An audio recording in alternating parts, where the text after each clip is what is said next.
ఇజ్రాయెల్లో భారీ విధ్వంసానికి Iran big sketch వేస్తోందా అంటే అవునని అనిపిస్తోంది. ఇజ్రాయెల్ అణు కేంద్రంపై దాడికి ప్లాన్ చేస్తున్నట్టుగా తెలుస్తోంది. మోస్ట్ అడ్వాన్స్డ్ డ్రోన్లు క్షిపణులతో అణు కేంద్రంపై అటాక్ చేసేందుకు ఇరాన్ వ్యూహం రచిస్తోంది. ఇజ్రాయెల్లోని డిమోనా నగరంలో అణు కేంద్రంతో పాటు అత్యాధునిక ఆయుధ వ్యవస్థలున్నాయి. డిమోనా ఇరాన్కు సరిగ్గా 1200 నుంచి 1500 కిలోమీటర్ల దూరం ఉంటుంది. అణు కేంద్రంపై దాడి చేసేందుకు ఇరాన్ దగ్గర 135 మోస్ట్ అడ్వాన్స్డ్ డ్రోన్లున్నాయి. ఫతా-2 హైపర్సోనిక్ క్షిపణి దాడి చేసే సామర్థ్యం ఉంది. 2000 కిలోమీటర్ల వరకు వెళ్ళి దాడి చేసే నైపుణ్యం ఉంది. ఇజ్రాయెల్ ఐరన్ డోమ్ను తప్పించుకొని వెళ్ళి అటాక్ చేసే శక్తి కూడా ఉంది. ఇజ్రాయెల్ను దెబ్బతీయాలంటే అంతకు మించి మరో మార్గం లేదని ఇరాన్ భావిస్తోంది. ఒకవేళ దాడి జరిగితే ఇజ్రాయెల్లో భారీ విధ్వంసం కొనసాగే అవకాశం కనిపిస్తోంది.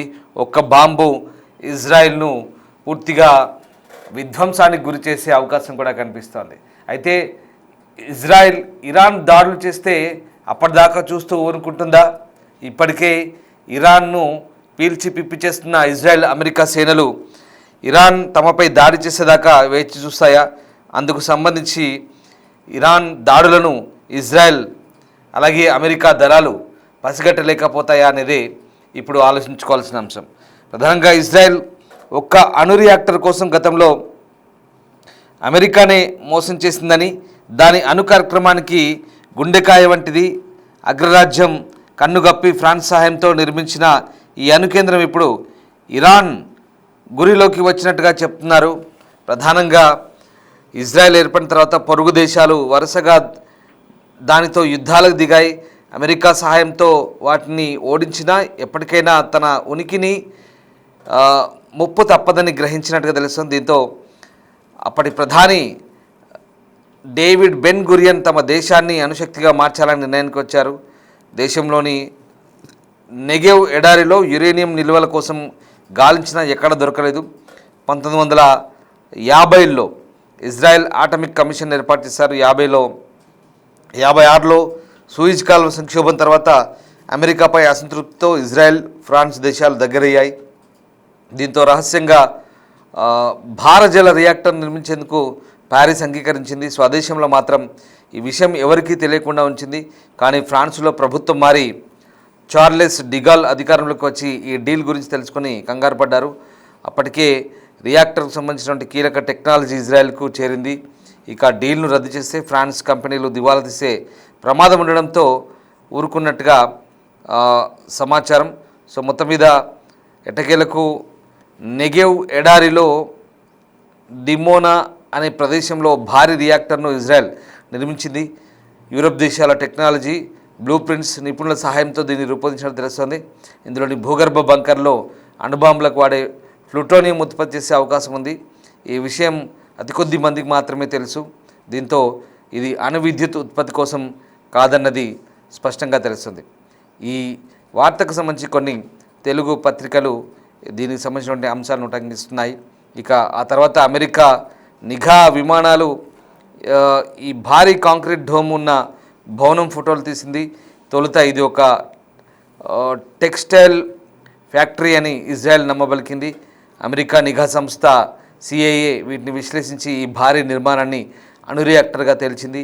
ఈ విషయం అప్పటి అమెరికా అధ్యక్షుడు కెనడీ వద్దకు కూడా చేరింది. దీంతో తమ అధికారుల తనిఖీలకు అనుమతించాలంటూ ఇజ్రాయెల్పై ఒత్తిడి తెచ్చారు. కానీ ఇజ్రాయెల్ కేవలం సందర్శనకు మాత్రమే అనుమతించినట్టుగా తెలుస్తుంది. అంతేకాదు పశ్చిమాసియాలోకి కొత్త ఆయుధాలు తీసుకురాబోమని అమెరికాకు హామీ ఇచ్చి ఆ దేశ తనిఖీ బృందం కళ్ళు గప్పినట్టుగా ఓ తెలుగు వార్తాపత్రిక ప్రచురించింది. ఇక ఆ దాడులకు సంబంధించిన దృశ్యాలు ఒకసారి చూద్దాం.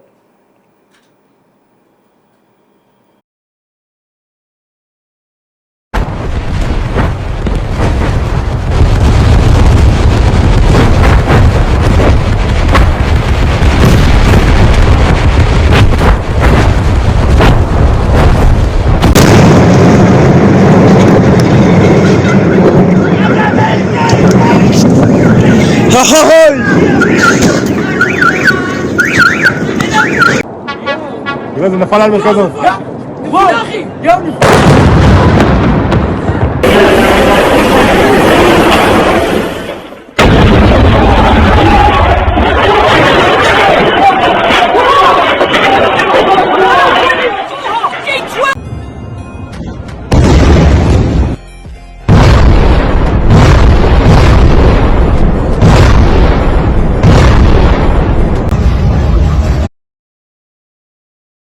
ఇక శుద్ధి చేసిన యురేనియం కోసం అమెరికాలోని అపోలో పట్టణంలోని న్యూక్లియర్ మెటీరియల్ అండ్ ఎక్విప్మెంట్ కార్పొరేషన్కు ఇజ్రాయెల్ ఏజెంట్లు చాలాసార్లు సందర్శించి విడతల వారీగా దాదాపు 600 పౌండ్ల శుద్ధి చేసిన యురేనియాన్ని అపహరించినట్టుగా ఈ తెలుగు పత్రిక సారాంశం. ఇక సాధారణ యురేనియం కోసం ఆపరేషన్ ప్లంబాట్ను చేపట్టి సముద్రంలో ఓ నౌక నుంచి 200 టన్నుల ముడి యురేనియంను అపహరించినట్టుగా కూడా ఈనాడు పత్రిక రాస్తుంది. అలాగే ఇజ్రాయెల్ అణ్వాయుధ తయారీలో డిమోనా రియాక్టర్ కీలక పాత్ర పోషించినట్టుగా చెప్తున్నారు. ఇక ఈ రియాక్టర్కు ఉత్తరం వైపు 85 కిలోమీటర్ల దూరంలో జెరూసలేం నగరం ఉంది. ఇది 75 కిలోమీటర్ల దూరంలో ఈజిప్ట్ సరిహద్దులు, అలాగే 25 కిలోమీటర్ల దూరంలో జోర్డాన్ ఉన్నాయి. ఒకవేళ దాడి జరిగితే ఇక్కడ నుంచి లీక్ అయ్యే రేడియేషన్ ప్రకారం ఈ దేశాలకు కూడా పాకే ప్రమాదం ఉందని తెలుస్తోంది. సో ఇజ్రాయెల్ తన అత్యాధునిక ఆయుధ వ్యవస్థలను డిమోనాకు రక్షణగా మోహరించింది, ప్రపంచంలోనే అత్యంత దుర్భేద్యమైన ప్రదేశంగా మార్చేసిందంటూ ఈ వార్తా కథనం సారాంశం. అలాగే ఇక్కడ యూరో 2-3 డేవిడ్ స్లింగ్ వంటి క్షిపణి రక్షణ వ్యవస్థలు ఉన్నాయి. ఇటీవల తన అత్యాధునిక ఐరన్ డోమ్ను ఇక్కడికే తరలించినట్టుగా చెప్తున్నారు. అంతేకాదు భూగర్భంలో కొన్ని అంతస్తుల కింద తన అణు కార్యక్రమాన్ని ఇజ్రాయెల్ సురక్షితంగా ఉంచినట్టుగా కూడా తెలుస్తుంది. సో రకంగా ప్రస్తుతం మరి ఇరాన్ ఏం చేయబోతోంది? డిమోనాపై దాడి చేయడానికి ఇరాన్ డ్రోన్లు, క్షిపణుల వంటి చాలా రకాల ఆయుధాలు ఉన్నాయి. రియాక్టర్ నుంచి ఇరాన్ 1500 కిలోమీటర్ల దూరంలో ఉంది. ఇంత దూరం ప్రయాణించినందుకు టెహ్రాన్ అమ్ములపొదిలో షాహిన్ 136 డ్రోన్లు భారీ సంఖ్యలో ఉన్నాయి. ఇది దాదాపు 50 కిలోల పేలుడు పదార్థాలు మోసుకెళ్ళగలుగుతుంది. ఇక క్షిపణుల విషయానికి వస్తే సాహెబ్ 3, అలాగే ఇక్కడ ఖైబర్ షేకన్, అలాగే ఎమాద్ ఖుర్రం షెహర్, అలాగే ఘద్రా, సెజిల్, ఇక సుమర్ వంటి క్షిపణులు ఉన్నాయి. వీటి రేంజ్ దాదాపుగా 1300 కిలోమీటర్ల నుంచి 2500 కిలోమీటర్ల వరకు ఉండి, ఇవి కాకుండా ఫతా 2 హైపర్సోనిక్ క్షిపణి కూడా ఉంది. ఇది ఇజ్రాయెల్ గగనతల రక్షణ వ్యవస్థను కూడా తప్పించుకోగలదు. గతంలో సిరియాతో ఘర్షణ వేళ ఈ రియాక్టర్ సమీపంలో కొన్ని క్షిపణులు పడ్డట్టుగా తెలుస్తుంది. సో రకంగా ఈ మొత్తం మిసైళ్లను వాడి ఇజ్రాయెల్ రాడార్లను కన్నుగప్పి ఇరాన్ ఇజ్రాయెల్ అణు కేంద్రంపై దాడి చేయబోతుందా అనే కథనాన్ని ఈనాడు పత్రిక ప్రధానంగా ఇక్కడ హైలైట్ చేసింది. సో ఇరాన్ అమ్ముల పొదిలో ఉన్నటువంటి అస్త్రాలు ఏవైతే ఉన్నాయో వాటిని ఉటంకిస్తూ ఇజ్రాయెల్ అణుక్షేత్రంపై దాడి చేయబోతున్నట్టుగా కొన్ని వాదనలు ప్రస్తుతం మనకు వినిపిస్తున్నాయి. సో మొత్తం మీద ఈ వాదనలకు సంబంధించి ఎలా ఉన్నా ఇజ్రాయెల్ అణుక్షేత్రంపై దాడి చేసేంత సులువుగా అక్కడ పరిస్థితులు ఉన్నాయా? నిజంగా ఇరాన్ అంతకు తెగిస్తే కనుక ఇజ్రాయెల్, అమెరికా దళాలు చూస్తూ ఊరుకుంటాయా?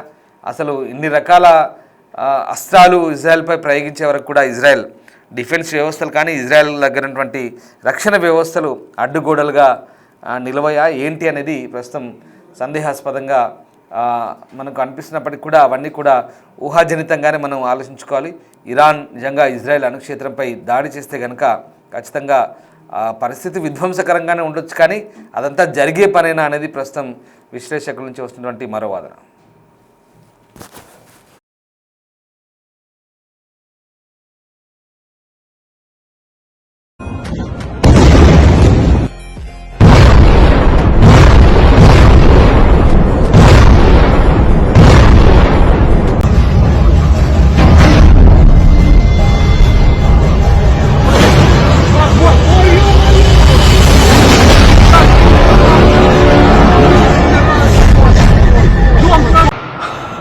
Whoa, did you